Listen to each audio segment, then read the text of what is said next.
पाहूयात 5 महिन्यांपासून बंद असलेलं भीमाशंकर मंदिर 2 दिवसात भाविकांसाठी खुलं केलं जाणार आहे। त्यातच आज भीमाशंकर मंदिर परिसरात सुरू असलेल्या विकास कामांची पाहणी करण्यासाठी आणि सभा मंडपावर मुकुट बसवण्यासाठी मुख्यमंत्री देवेंद्र फडणवीस भीमाशंकरला आले होते आणि त्यांनी यावेळी ज्योतिर्लिंगाचं दर्शन घेतलं, माध्यमांशी संवाद साधला। अतिशय सुव्यवस्थित प्लॅनिंग हे आपण या ठिकाणी केलेलं आहे आणि मला आनंद आहे आज हे सगळे जो भाग आहे हा मी स्वतः बघितला आणि जे काम चाललंय ते बघितलं। मी अतिशय समाधानी आहे। मला विश्वास आहे रेकॉर्ड स्पीडमध्ये पुढच्या वर्षी कुंभ सुरू होण्याच्या आधी यातलं 90% काम आपण पूर्ण केलेलं असेल।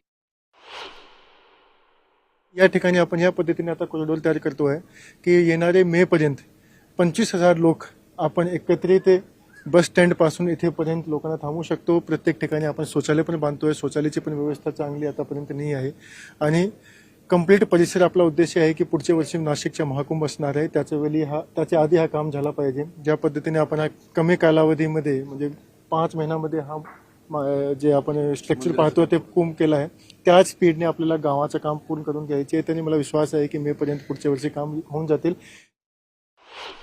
असं आहे की मंदिर बंद होतं म्हणजे हे सर्व भाविकांकरता आणि आपल्या ज्या द्वादश ज्योतिर्लिंग आहे हे होणं जरुरीचं होतं।